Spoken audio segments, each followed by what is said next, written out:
ዝናው እስከዛሬ ድረስ ብሩክ የታገሰውም ለልጁ ሲል እንደሆነ ነግሮታል። ለምን? ያው ብሩኬ ብቃት ያለው ልጅ ነው፣ ከዝናው አይተናነስም። በቃ ዝናውን መመከት አያቅተውም ብያችሁ ነበር። ስለዚህ ብሩኬ አሁን ላይ ምሳሌ ከዳነችለት በኋላ ዝናው እንግዲህ እንደፈለገ ሊፈነጭበት ጭንቅላቱ ላይ ወጥቶ የፈለገውን ማለት አይችልም። ለዚህ ነው ዝናው ደግሞ ይፈልጋል። ለምን? ብሩኬ እስኪ ይምታኝና እኔ ተሸንፌ ሊየው ነው የሚለው። ለምን? ያን ይፈልገዋል። ስለዚህ ዝናው ከብሩኬ ጋር መጣላት ስለሚፈልግ እንግዲህ እንደ ድሮ ብሩኬን ጣጣ አርግቶ እንግዲህ ቀጥቅጦት ለመሄድ ነበር ሐሳቡ። አልተሳካለትም። ብሩኬ መክቶታል።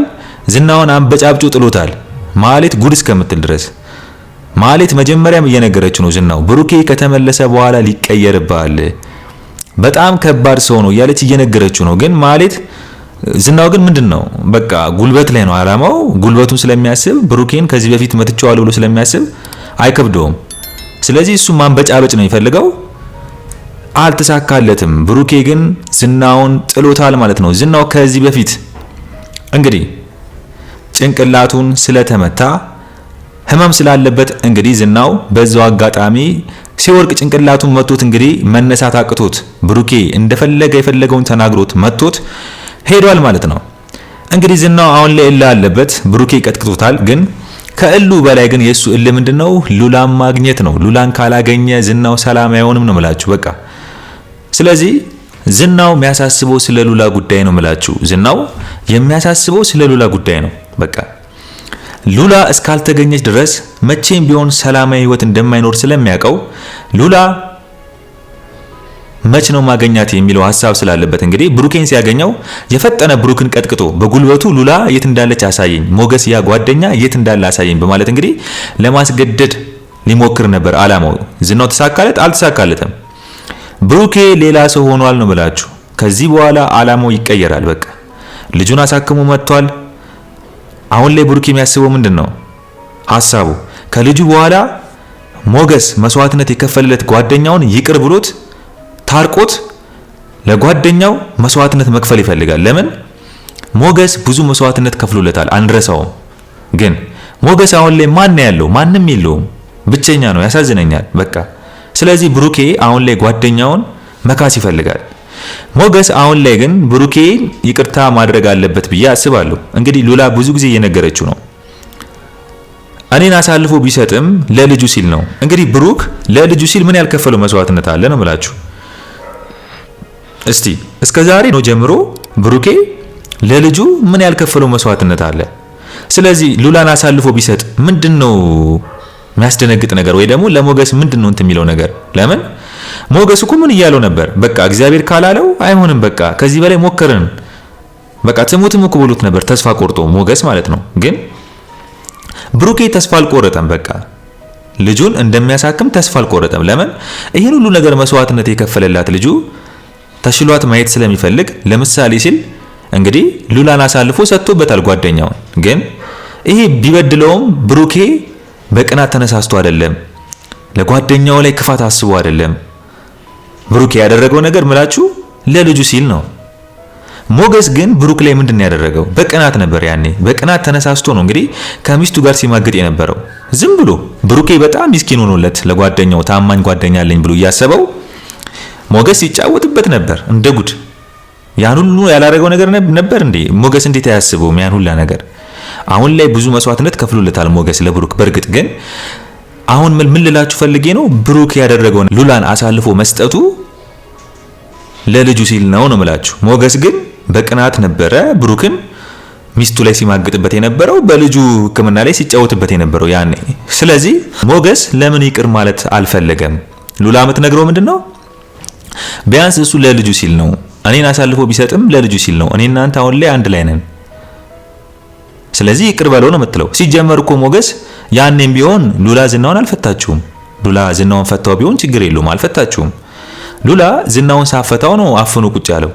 ስለዚህ ብሩኬ መጥቶ ባልየውን አምጥቶ ለሉላ ቢያጋፍጥም ምንም ማለት አይደለም ልላችሁ ነው። ቢያንስ ተፋተው ከሞገስ ጋር ሆነው ሌላ ነገር ከዝናው ጋር አስቦ ሞገስን ሊያስገድል ሚስቱን የሆነ ነገር ሊያስደርግ ቢሆን ለልጁ ሲል በቃ ሉላን ፈልጋለሁ አለ። ባሏ ነው ያለው፣ በቃ አሳልፎ ሰጠው፣ ይተዋወቃሉ። ስለዚህ ግን በቃ ምን ልላችሁ ነው፣ ብሩኬ ለልጁ ሲል ነው። ሞገስ ግን አሁን ላይ ይሄን ነበር የሚፈልገው በቃ አይደለ ልጁ እንድትታከም ነው እሱ መስዋዕትነት የከፈለው በቃ ሁሉ ነገር ሆነላቸው። ስለዚህ አሁን ሉላ ለምን አሳልፎ ሰጠብኝ በማለት እንግዲህ ይሄንን እንደ ምክንያት በማምጣት ብሩኬን መራቁ ማን ነው የሚጎዳው ነው ብላችሁ እስቲ ያስቡት። ሞገስ ነው ብሩክ ነው ተጎጂ? አሁን ላይ እየተፈለገ ያለው ማን ነው? ሞገስ ነው። ሊገደል የሚፈልገው ማን ነው? ሞገስ ነው። ብሩክ እኮ አሁን ላይ ልጁን አሳክሟል። ጓደኛዬ መስዋዕትነት ከፍሎልኛል ይበቃኛል ብሎ የራሱን ህይወት መጀመር ይችላል። ሞገስን ትቶት ማን ነው የሚጎዳው? ሞገስ ነው። ሞገስ ማን አለው? ስለዚህ አሁን ልላችሁ የምፈልገው ምንድነው ብሩኬ በጣም የሚገርም ሰው መሆኑን ልነግራችሁ ነው። ልጁን ካሳከመ በኋላ በልጁ ምክንያት ሳክሪፋይ ለከፈሉለት ሰዎች በሙሉ በምስጋናና በሚችለው አቅም የበኩሉን ለመወጣት የሚያደርገው ጥረት ነው። ማለትም ሞገስን ለመርዳት ይቅር ብሎት እሱን አግኝቶት ደስታውን አጣጥሞ አሁን ስላለበት ሞገስ ሁኔታ እንዲሁም ሞገስን በምን አይነት መንገድ ነው ምረዳው ብሎ ነው የሚያስበው። ብሩኬ አሁን ላይ ለሞገስ ያስፈልገዋል። ሞገስ አሁን ላይ ይቅር ማለት አለበት። ብሩክን ግዴታ ነው የሚያስፈልገው። አሁን ይሄ ሞገስ ይቅር ስላላለው ምናምን ሳይሆን ግዴታ ሞገስ ለብሩክ ያስፈልገዋል። ብሩኬም ለሞገስ ያስፈልገዋል። ሁለቱ መለያየት የለባቸውም። አሁን ባሉበት የጓደኝነት ሁኔታ ላይ በጣም ደስ የሚልና የሚበረታታ ታይም ላይ ነው። ስለዚህ እሳቱ እየተጧጧፈ ነው ምላችሁ። ዝናው አሁን ላይ ሉላን እንዴት እንደሚያገኛት ግራ ገብቶታል። ግን ተስፋ አለው። የሚገርመኝ ዝናው በጣም ተስፋ አለው። ምንድነው ተስፋው? ሉላን አገኛታለሁ ብሎ ያስባል። ዝናው ከሚገርመኝ ባህሪው ደግሞ ደስ ከሚለኝ ምንድነው በሴት አይሸነፍም። አቋሙን ያውቃል፣ ልኩን ያውቃል፣ ጠንካራ ነው፣ ብርቱ ነው። ማለትም እሷ ስለፈለገች ብቻ አብሮ የሚተኛ ሰው አይደለም። ራሱን የሚቆጣጠር ሰው ጀግና ነው። ለዚህ ነው ሉላን ያፈቅራታል። ግን ዝናው እንዴት አርግቶ ሉላን ትሪት ማድረግ እንዳለበት አያውቅም። ችግሩ እዚህ ጋር ነው። ማለትም ሉላ አታፈቅረውም። ግን ሉላ ዝናውን ማፍቀር እንድትችል ዝናው ምን መጠቀም ነበረበት ነው ዋናው ጉዳይ። ለምን ሰው ብዙ ጊዜ አብሮ ከመኖር የተነሳ ፍቅር ይመጣል። ይሄ ኖርማል ነው፣ የሚታወቅ ነገር ነው። ስለዚህ የዝናው ማንነት ሚስኪን ቢሆን ማለትም በጣም ትሁት ቢሆን ሴትን የማይቀጠቅጥ በጉልበቱ የማይመካ ትሪት የሚያደርጋት ሉላን የሚረዳት ቢሆን ሚንከባከባት ቢሆን ሉላ ልቧ ሊከፈል ይችላል። ለምን ማንም ሴት እንደዚህ አይነት ወንድ ትወዳለች። በቃ እሷ ባትፈልገው እንኳን የዝናው ባህሪው ሊገዛት ይችላል። አብረው ከመኖር አንፃር ብዙ አመት ከሱ ጋር ስለኖረች ባሏ ስለሆነ የሱ ማንነት ውስጣዊ ማንነቱ አሪፍ ቢሆን ሞገስን ልረሳው ትችላለች ነው ምላችሁ። ሉላ ሞገስን እንዳረሰው ያደረጋት ነገር ምንድነው? የዝናው ጨቋኝነትና የዝናው ጉልበተኛ መሆን፣ የዝናው ማሰቃየት፣ የባሰ ይበልጥ ከሱ ጋር መኖር እየመረራትና ጥላው እንድትሄድ ያደረጋት ያ ነው። ለዚህ ነው ምላችሁ ዝናው ይሄን ነገር ከየት ያምጣው? ትሪት ማድረጉን ከየትም ማምጣት አልቻለም። አስተዳደጉ እንዳልኳችሁ ዝናው ያደገበት መንገድ አባትየው የሚያሳየው አክቲንግ ወይም አባትየውን አይቶ ስላደገ አባቱ ደግሞ እናቱን እንዴት እንደሚያኖራት ያያል። ስለዚህ ዝናው ትክክል ነኝ ብሎ የሚያስባቸው በሙሉ የህይወት መንገዶች ልክ ያልሆኑ ናቸው። ግን ለሱ ልክ ነኝ ብሎ ስለሚያስብ እንግዲህ ሉላንም በጉልበቱ እንደወሰዳት ነው የሚያምነው። በጉልበቴ ያኖራታለሁ፣ በጉልበቴ ከኔ ጋር ትሞታለች የሚል አስተሳሰብ ላይ ነው ያለው። ስለዚህ ይሄን ነገር ደግሞ ሉላ መቼም ቢሆን ከሱ ጋር ይሄን ህይወት እንደማትኖር አስረግጣ ነግረዋለች። ማለትም ከሱ ጋር በዚህ በጉልበት ህይወቱ መኖር እንደማፈልግ ግን ምንድነው ሐሳቧ? ጥላው እንደምትሄድ እየነገረችው መሞቷን እንደምመርጥ ከሱ ጋር ከመኖር መሞቷን እንደምመርጥ እየነገረችው። እንግዲህ አስቡት። ዝናው ግን ምን ያህል ፍቅር ቢኖርበት ነው? አንዳንዴ ግርም ይለኛል። ዝናው በጣም ከልቡ እንደሚወዳት እየተረዳው ነው። በቃ ያፈቅራታል። ሌላ ሴት አያውቅም ዝናው። በቃ ሉላን በጣም ነው የሚወዳት፣ በጣም ነው የሚያፈቅራት። ግን ምንድነው እንዴት አርግቶ እሷን ወደሱ መሳብ መቻል እንዳለበት አላወቀም። እሷ ደግሞ ስለማትወደው እል ውስጥ ይገባል። በእል እሷ አትወደውም፣ እሱ ስለሚወዳት ብቻ እሷን ማኖር ይፈልጋል። ግን እንዴት አርግቶ እሷን ማኖር እንዳለበት አያውቅም ነው ማለት። ዋናው ጉዳይ እሱ ጋር ነው፣ ዋናው ፖይንት። ስለዚህ ከዚህ ቪዲዮ ከዚህ ድራማ ምንድነው የምንማረው? ሴቶቼ ምን ትማራላችሁ? ሉላ ያደረገችው ነገር ለሞገስ ብላ የከፈለችው መስዋዕትነት ነገ በህይወቷ ላይ ቢገላት፣ ማለትም ዝናው በጉልበቱ የሚመካ ነው፣ ብዙ ጊዜ ያሰቃያታል። ምናልባት በሆነ ታይም ላይ ሉላን መግደል ሊገላት ይችላል። ስለዚህ ብዙ ጊዜ ሴቶቻችን ከማትወዱት ሰው ጋር ህይወትን አብሮ ከመኖር ራሳችሁን ሳክሪፋይ ማድረግና ራሳችሁን ከዛ ሰው ማራቅ እንዳለባችሁ ትማራላችሁ። ለዚህ ነው የምላችሁ ከማትወዱት ሰው ጋር አብሮ መኖር በጣም ከባድ ነው። ህይወታችሁ የጨለመ ነው የሚሆነው። ነገ ተስፋ አይኖራችሁም። ስለዚህ እሱ የሚወዳችሁ ሰው መሆን አለበት። እናንተን ትሪት ማድረግ የሚችል መሆን አለበት። ካልሆነ ግን እሱ በጉልበት እናንተ በእልህ ከሱ መች ነው የምንለየው የምትሉበትን ቀን ስለምትፈልጉ ድብድብ ይመጣል፣ ጭቅጭቅ ይመጣል፣ ስቃይ ይመጣል። ስለዚህ ስቃያችሁ ይበዛል። አንድ ቀን ሳታስቡት ልትምቻያለሽ ማለት ነው እህቴ። እና ምን ልልሽ ነው መጠንቀቅ አለብሽ። ፍቅረኛ ጓደኛ ስትመርጪ ተረጋግተሽ እንደሚወድሽ እንደሚያፈቅርሽ ማወቅ አለብሽ። ማለትም ምንድነው ብዙ ጊዜ የምናየው መጀመሪያ ላይ የሚያሳዩት የወንዶች ባህሪ እና በኋላ ላይ የሚታየው የወንድ ባህሪ ይለያል። ስለዚህ በደንብ መረጋጋት ሲኖር ሙሉ ማንነቱን ማወቅ ትችያለሽ። ስለዚህ አሁን ሉላ ዝናውን አብራ መኖር ከጀመረች ጀምሮ ከሱ ጋር ህይወቷ በሙሉ ጨለማ እንደሚሆን ታውቀዋለች። ግን ለማን ነው ሳክሪፋይ የከፈለችው? ሞገስ እንዳይሞት ብላ ነው። አንድ ስለዚህ ምንም አማራጭ የላትም ሞገስ ከሚሞትባት ብላ ነው። እንግዲህ የሉላ በጣም ይገርመኛል። ማለትም ለምትወደው ሰው መስዋዕትነት ከፍላለች። ሞገስ ግን ይሄን ሳያቅ ብዙ ፋውል ሰርቷል።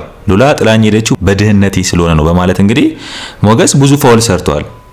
ሞገስ በራሱ ላይ በጣም ብዙ ፋውሎች አሉበት። ግን ያንን ማንነቱን ግን ማስተካከሉ ገርሞኛል እና ከዛ ማንነት ወደ አዲሱ ሞገስ ማንነት መምጣቱ በጣም ገርሞኛል። ሉላ አሁን ላይ ተጠያቂ አትሆንም። እዚህ ጋር አሁን ዝናው ሞገስን ካልገደለ ሉላን ካላገኘ አይኖርም። ሞገስ ደግሞ ሉላን አሳልፎ ለዝናው አይሰጠውም። ሉላ ደግሞ ከዝናው ጋር ከዚህ በኋላ የጨለማ ህይወት መኖር አትፈልግም። ስለዚህ ማን ነው መስዋዕት መሆን የሚችለው? ማን ነው መስዋዕት ሆኖ የነዚህ ጥንዶች ህይወት የሚቀጥለው? እስቲ ምንድነው የሚሰማችሁ በዚህ ጉዳይ ላይ? ሐሳብ አስተያየታችሁን በኮሜንት ጻፉልኝ። ማን ነው መስዋዕት የሚሆነው ነው እኔ ያሳሰበኝ እሱ ነው። ለምን አንድ ሰው መስዋዕት ሳይሆን መቼም ህይወት ይቀጥላል ብዬ አላስብም። ለምን ሁሉም ተፈላላጊ ናቸው። እንግዲህ ሞገስ ሉላን ከዚህ በኋላ ለዝናው መስጠት አይፈልግም። ከሉላ ጋር ከዚህ በኋላ አብሮ መኖር ይፈልጋል። እንግዲህ ሉላን አሁን እንደዚህ ብሎ የሚያስባት ሴት የዝናው ሚስት ናት። በህጋዊ መንገድ ሚስቱ ናት። አልተፋታችም። ጠፍታ አስኮብልሎ ነው የሚባለው። ተጠያቂ ነው ልላችሁ የምፈልገው። ዝናው ሞገስን ካገኘው ይገለዋል። ከዚህ በኋላ ምንም ታይም አይሰጠውም። ለምን ሚስቱን አስኮብልሎበት ይሄን ሁላ ታይም ሚስቱን እንግዲህ ሳያገኝ ጊዜውን በሙሉ እሷን በፍለጋ እንትን እያለ ነው። ቢያንስ ዝናው እንኳን ሉላን ማይወዳትና ማያፈቅራት ቢሆን እኮ በቃ ትሂድልና ማህሌት አለች አሁን አጠገቡ። እሱ ዝም ብሎ ሴት የሚያባረር አይነት ወንድ ቢሆን ከማህሌት ጋር ይደበርባታል። ማለትም ዝናው እንግዲህ እንዳየነው ከሆነ በጣም ብልጥ ነው። ለመደበሪያ ማህሌትን መቼም ይጫወትባታል ብዬ አስባለሁ። ከዛ ላሽ ይላታል ከፈለገ። ግን ዝናው እንደዚህ አይነት ማንነትም ያለው ሰው አለመሆኑን አይተናል።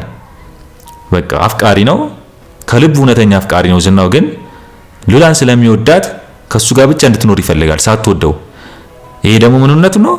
የሚደብረው ባህሪው ምንድነው? ይሄ ነው። ከማትወደው ሴት ጋር እሱ ስላፈቀረ ብቻ አብሮ መኖር ይፈልጋል። ይሄ ማንነቱ ያመጣው ከየት ነው? ዝናው ከአባቱ እናቱን በእንደዚህ አይነት ማንነት ነው አብሮ ሲኖር የነበሩት። ስለዚህ ዝናው የአባቱን ነጸብራቅ ይዞ ስለመጣ ያንን ማንነት የአባቱ ዘር ተዋህዶታል፣ ራዩ ላይ ተጸናውቶታል ማለት ነው። ያንን ሉላ ላይ ይተገብርባታል። ስለዚህ የዝናው ድክመት ማትወደውን ሴት በጉልበት ማኖር ማለት ነው። በቃ ዋናው ጉዳይ ይሄ ነው የምላችሁ። ስለዚህ ይሄ ድክመቱ ነው። ይሄን ድክመቱን ግን አላወቀውም። ዝናው ዞር ብሎ ቢያስብ ግን ሉላ እንደሚወዳትና እንደሚያፈቅራት እሷ እንደማትወደው ካወቀ መቼም ፍቅር የእሷን ደስታ ማየት ነው ብዬ አስባለሁ። ለምን እውነተኛ ፍቅር ከሆነ ዝናው በቃ ከልቡ እንደሚወዳት እያሳየን ነው። እውነተኛ ፍቅር ካለበት ሉላን በቃ ይተዋት ማለትም ህይወቷን ትኑር። በቃ እስከዛሬ ድረስ ላደረገባት ግፍ በሙሉ ይቅር ቢላት ነው የሚሻለው። ለምን እስከ መቼስ ይኖራሉ ከዚህ በኋላ? ሰው እኮ አብሮ ሚኖር ከሆነ እስከ ማርጀት ድረስ ይደርሳል። ለምን ፍቅር ካለ አብሮ ሰው ያረጃል። ስለዚህ ህይወቱ ፍቅር የሌለው ህይወት እየኖረ ለስም ብቻ ቆንጆ ሴት አግብቶ እየኖረ ነው ዝናው ብቻ እንዲባል እሷን ማስጨነቅና እሷን ህይወቷን አጨልሞ የሱን ህይወት ማኖር፣ የአንድን ሰው ህይወት አጥፍቶ የራስን ህይወት ብቻ ማሰብ፣ ይሄ ራስ ወዳድነት ነው።